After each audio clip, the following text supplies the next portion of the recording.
कर्मण्येवाधिकारस्ते मा फलेषु कदाचन मा कर्मफलहेतुर्भूः मा ते संगोऽस्त्वपि कर्मणि।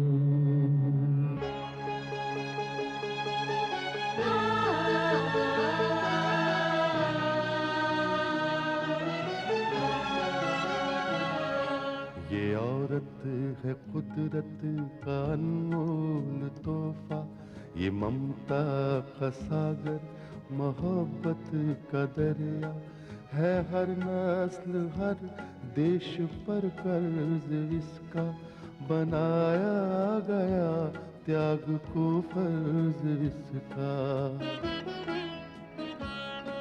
मगर इसकी दुनिया ने कीमत न जानी, मगर इसकी दुनिया ने कीमत न जानी। अजब दास्तां है, अजब है कहानी।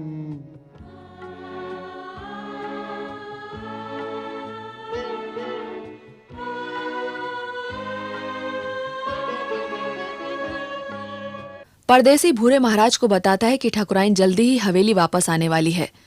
भूरे महाराज ये सुनकर खुश होता है और परदेसी से कहता है कि ठाकुराइन के हवेली वापस आते ही वो उसकी शादी राम कटोरी से करवा देगा। करण की मां मालती अमिता के घर जाकर ठाकुराइन से मिलती है और अमिता की मौत पर अफसोस जाहिर करती है। उसके मुताबिक उसका बेटा कर्ण अपनी मां के पापों की सजा भुगत रहा है। वो अमिता के माँ बाप से भी यही कहती है। ठाकुराइन मालती को दिलासा देती है और उससे अपने साथ रहने के लिए कहती है, लेकिन वो ऐसा करने के लिए तैयार नहीं होती क्योंकि वो नहीं चाहती कि उसकी वजह से करण बदनाम हो। सुंदरलाल मालती को ब्लैकमेल करने की कोशिश करता है और मालती उसे कुछ रुपए देकर उससे पीछा छुड़ाती है। इसके बाद वो ठाकुर रुद्र प्रताप को फोन करती है और उससे कहती है कि वो फौरन आकर उससे मिले।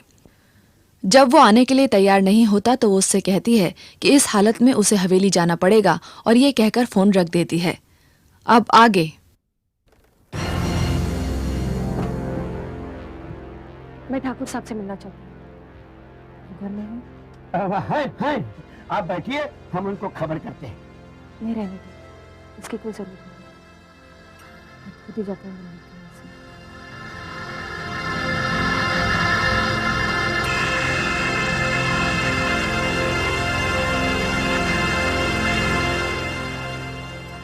ठाकुर साहब। मालती, तुम यहाँ क्यों आई हो? अब मेरे यहाँ आने से क्या फर्क पड़ता है आपको?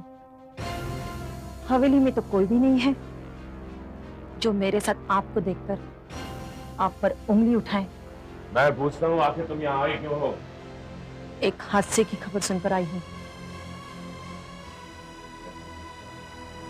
ठाकुर साहब, जिस हादसे में मेरी बहू मर गई वो आपकी भी तो बहू थी। मेरे और आपकी बेटी की पत्नी थी वो। क्या उसकी मौत के लिए मैं दुआ सुभाने के लिए यहां नहीं आ सकती? मुझे बहुत अफसोस है उसकी बेवक्त मौत पर। बेशक, बड़ा नरम दिल है आपका। जरा सी चोट लगने पर टूट जाता है। आखिर तुम चाहती क्या हो? ठाकुर साहब, आपने अब तक अपनी फितरत नहीं बदली। जो चीज आपके रास्ते का पत्थर बनती है बड़ी आसानी से हटा देते हैं। मालती! अमिता को भी इसी तरह हटा दिया। क्या बकवास कर रही हो तुम? ठाकुर साहब, अगर मैंने जिंदगी में किसी को चाहा है तो वो आप हैं। और आपके बाद अगर किसी को अपनी जान से भी ज्यादा चाहा है तो वो मेरा बेटा करण है। मैंने उसके लिए, उसका भविष्य बनाने के लिए और उसको इज्जत की जिंदगी देने के लिए मैंने अपनी सारी खुशियों को कुर्बान कर दिया और गुमनामी की जिंदगी इख्तियार कर ली। मैंने तो ये भी गवारा कर लिया कि वो दुनिया के सामने आपको बात नहीं कहेगा और उसके बदले आप उसको उसके सारे अधिकार देंगे। तो मैंने इस बात से कब इनकार किया मालती? मेरा बेटा इस हवेली से सारे नाते तोड़कर चला गया, बदले में आपने उसकी दुनिया उजाड़ दी। गलत है मालती। मैंने ऐसा कुछ नहीं किया। ठाकुर साहब, मैं आपको अच्छी तरह जानती हूँ, मगर एक बात याद रखिए, अगर आपने मेरे बेटे करण को अपने रास्ते से हटाकर उसे खत्म करना चाहा, तो भूल जाए इस बात को, मैं अब तक मालती हूँ। अगर मेरे बेटे पर जरा से भी आंच आई, तो मुझे मालती बाई बनने में देर नहीं लगेगी।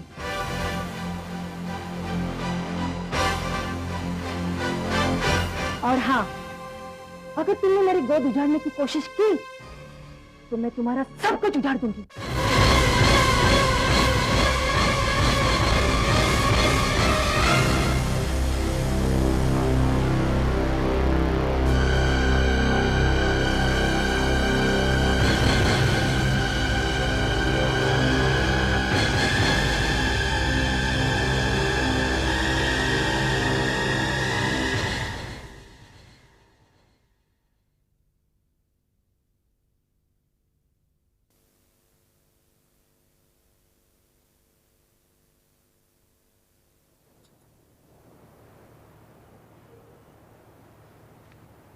अरे तुम लोग हमको घूर घूर के कहा देख रहे हो भाई? पंडित जी, मैं ये देख रहा हूँ, जब से वो औरत इस हवेली में आई है, तुम्हें पत्थर की मूरत बनकर बैठ गए। क्या पहले औरत नहीं देखी क्या? ये औरत पहले भी हवेली में आई है। मुझे मालूम, उन्होंने पहले भी हवेली में आई, मैं भी उन्हें देखा, मगर मैं पत्थर की मूरत बनकर नहीं बैठा तुम्हारा जैसे। अबे ससुरे, हमको तो लागत है कि इस औरत का ठाकुर साहब से कोनो रिश्ता है। तो पंडित जी, आप ठाकुर साहब के ऊपर ऐसा इल्जाम क्यों लगा रहे हैं? अब देख, बड़े लोगों की बड़ी बड़ी कहानियां होती हैं। हाँ, दादी माँ भी हमको गांव में कहानी सुनाया करती थी। ये वैसी कहानी है ना? ठीक समझ रहे, वैसी कहानी है राम कटोरी। ठाकुर साहब लोगों की कहानियां तो पहले की तरह होती हैं। कई घटनाएं जन्म देती हैं, कुछ तो दम तोड़ देती हैं और कुछ अतीत की धूल में खो जाती हैं। फिर एक दिन आहट होती है, अतीत सामने आ जाता है। ठाकुर साहब के अतीत से भी इस औरत का संबंध है। पंडित जी, इस औरत का संबंध ठाकुर साहब के अतीत से है या नहीं? मगर तुम्हें कौन से अतीत में खो गए हैं? भैया, अपन तो गरीब आदमी है, अपना का वर्तमान और का अतीत। लेकिन देख लेना परदेसी, एक दिन ठाकुर साहब का अतीत ही ठाकुर साहब के वर्तमान को हिला के रख देगा।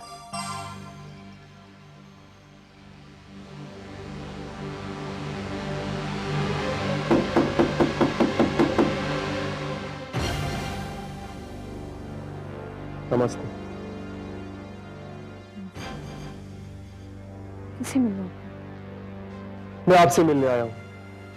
आइए, अंदर आइए।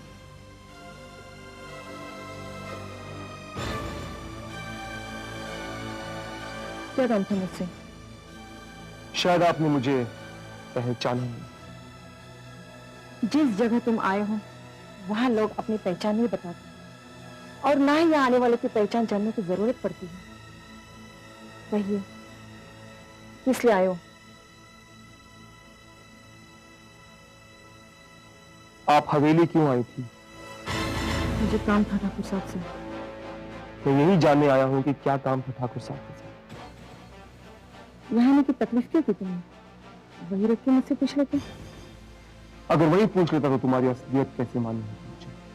मेरी असलियत तो ठाकुर साहब से छिपी नहीं है।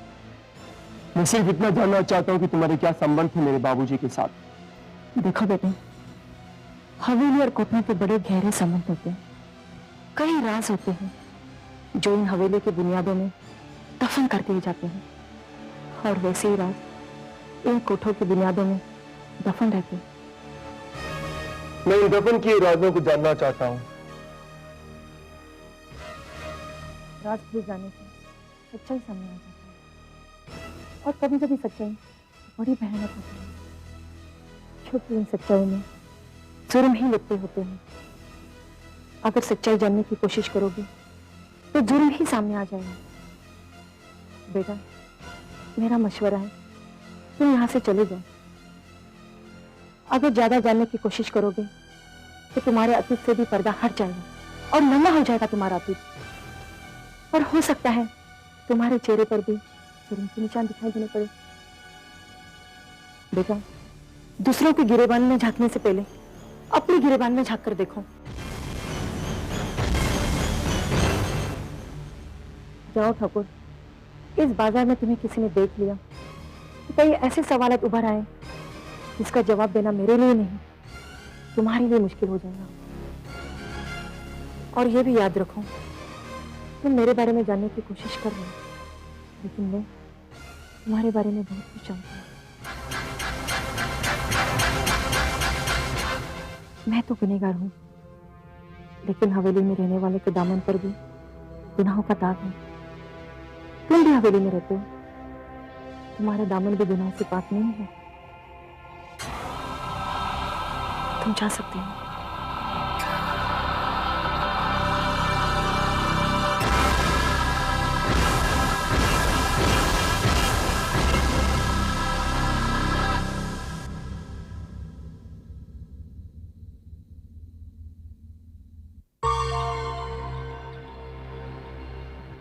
नमस्कार साहब, मालती बाई के घर से आ रहे हैं। मालती नाम है उसका। आज मालती है, लेकिन कल मालती बाई था। बड़ी धूम थी इनकी सरकार बाजार में, बड़े बड़े चाहने वाले थे इनके। लेकिन सरकार, अब ये सब बातें पुरानी हो गई है। अब तो ये साज भी बेआवाज हो गया है। तुम कौन हो? हाँ, सर को सुंदर लाल कहते हैं सरकार। इस बाजार का सबसे पुराना दलाल हूँ मैं। सरकार, मैं पूछ सकता हूँ आप कौन है? मैं क्यों बताऊं तुम्हें मेरा नाम? देखिए सरकार, अगर इस बाजार में मजे लूटने के लिए आए हैं ना, तो ये बंदा हाजिर है। नहीं, मैं मजे लूटने नहीं आया हूँ। तब तो सरकार जरूर किसी जानने के इरादे से आए होंगे। सरकार, इन सब का इतिहास है मेरे पास, जवानी से लेकर बुढ़ापे तक का। सरकार, अगर अपना नाम बताने से डरते हो तो नहीं पूछूंगा मैं नाम। मैं तुझसे क्यों डरूं? मेरा नाम विनोद ठाकुर है। ठाकुर रुद्र प्रताप सिंह का बेटा हूं मैं, समझे? सिंह का बेटा? अजय, नाम बताने का शुक्रिया हुजूर। अरे वाह वाह, ऊपर वाले, एक दरवाजा बंद कर दिया तो दूसरा खोल दिया सुंदरलाल के लिए। वाह।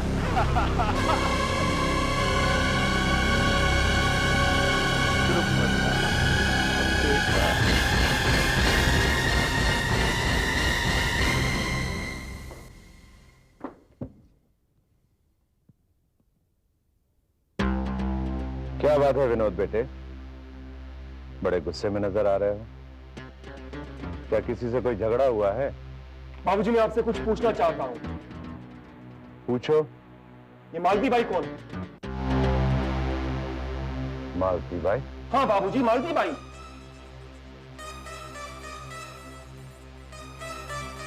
मैं किसी मालती बाई को नहीं जानता हूँ। बाबूजी, क्या आप अपने बेटे से झूठ बोलेंगे? वो इस हवेली में आई थी आपसे मिलने, और फिर वो इसका पीछा करता उसके घर तक पहुंच गया था। उसके घर तक? यानी बाबूजी, मैं उस बाजार तक पहुंच गया था जहां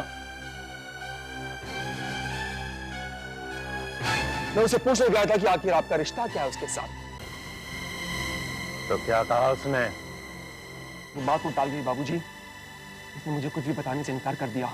और अब तुम मेरे पास आए हो ये पूछने के लिए कि क्या रिश्ता है मेरा मालती बाई से? अगर रिश्ता ना होता तो इस हवेली में आती ही क्यों वो? इसका मतलब ये हुआ कि जो भी इस हवेली में आता है उसका मेरे साथ रिश्ता है। बाबूजी, मैं सबकी बात नहीं कर रहा हूँ, मैं सिर्फ मालती बाई के बारे में बात कर रहा हूँ। आखिर नाचने गाने वाली से क्या रिश्ता है? विनोद, तुम बच्चे नहीं हो। तुम जानते हो कि नाचने गाने वालियों से इस हवेली वालों के क्या रिश्ते होते हैं। बाबूजी, अगर आपका रिश्ता सिर्फ नाचने गाने तक सीमित रहता तो मैं आपसे ये सवाल हरगिज नहीं करता। जिस अधिकार से वो उस हवेली में आई थी, उसने मुझे मजबूर कर दिया आपसे सवाल करने पर। विनोद, आखिर तुम पूछना क्या चाहते हो? बाबूजी, मैंने जो कुछ भी कहा है वो आईने की तरह साफ है। उसने मुझसे ये भी कहा है कि हवेली और कोठों में कुछ राज दफन है, तो वो राज जानना चाहता हूँ। उसने ये नहीं बताया कि जब राज पे से पर्दा उठ जाता है तब क्या होता है? मालती बाई हमारा अतीत है। जब हम तुम्हारी तरह जवान थे तो मेरे पिता यानी तुम्हारे दादाजी श्री सुरेंद्र प्रताप सिंह इस इलाके के राजा थे और उनका बेटा होने के नाते ये शान और शौकत और अय्याशी हमें विरासत में मिली। मालती बाई भी उन्हीं दिनों एक नाचने वाली तवाइफ। जब ये तवाइफें जवान होती हैं तो इनकी आवाज में जादू होता है, इनकी अदाएं कातिल होती और चाहने वाले इन पर हजारों जाने निछावर करते। और जब यही तवाइफें बूढ़ी होने लगती हैं तो इनकी नजरें ढूंढती हैं अपने चाहने वालों को, लेकिन इस उम्र में उनको मिलती है सिर्फ हमदर्दी। मालती बाई भी अपनी अतीत की कुछ तस्वीरें लेकर हमारे पास आई और हमने भी हमदर्दी के नाते उसकी थोड़ी सी मदद की। अगर वो सिर्फ हमदर्दी हासिल करने आती तो उसका अंदाज मजबूरी का होता, मगर जिस अंदाज से वो इस हवेली से गई थी उसमें गुरूर टपक रहा था। उसने मेरी बातों का जवाब भी बड़ी लापरवाही के साथ दिया। बाबूजी, अगर आपने सच सच नहीं बताया तो मैं इस राज को किसी कीमत पर भी जान दूंगा। विनोद बेटे, राख को कुरेदने से कभी कभी चिंगारी निकल आती है और हवा लगने से यही चिंगारी शोला बन जाती है। इसलिए इस आग से खेलने की कोशिश मत करो, वरना अपने आप को जला बैठोगे। बाबूजी, अतीत आपका है। एक चिंगारी शोला बनकर आपके दामन को आग लगा देगी। आप मुझे राज बता दीजिए बाबूजी। विनोद बेटे, ऐसे बहुत से सवालात हैं जिनका जवाब तुमको देना है, लेकिन हमने तुमसे कभी सवालात नहीं पूछे। हालांकि हम तुम्हारे बाप और हमें पूरा ये हक है। आज तक इस हवेली में किसी बेटे को यह हक नहीं दिया गया है कि वो अपने बाप से सवाल पूछे, और ये हक हम तुम्हें भी नहीं देते। मगर बाबूजी, उसके बाद भी तुमने कोई सवाल पूछा तो हमारी गैरत जोश में आ जाएगी। फिर हम ये भूल जाएंगे कि तुम हमारी औलाद हो और हम तुम्हारे बाप। और हम सवाल जो तुमसे करेंगे उसके बाद तुम्हारी जिंदगी में पड़े हुए बहुत सारे पर्दे उठ जाएंगे। फिर तुम्हारा चेहरा एक बेटे का नहीं, एक मुजरिम का होगा। और हम अपनी हवेली की आन बान बचाने के लिए हमारी हमदर्दी एक मुजरिम के साथ नहीं, बल्कि हम उसे सजा दिलाएंगे। ऐसी सजा कि उसके बाद तुम सवाल पूछना भूल जाओगे। जाओ, बहुत सारे काम पड़े हैं। फिजूल की बातों में अपना वक्त बर्बाद मत करो। जाओ।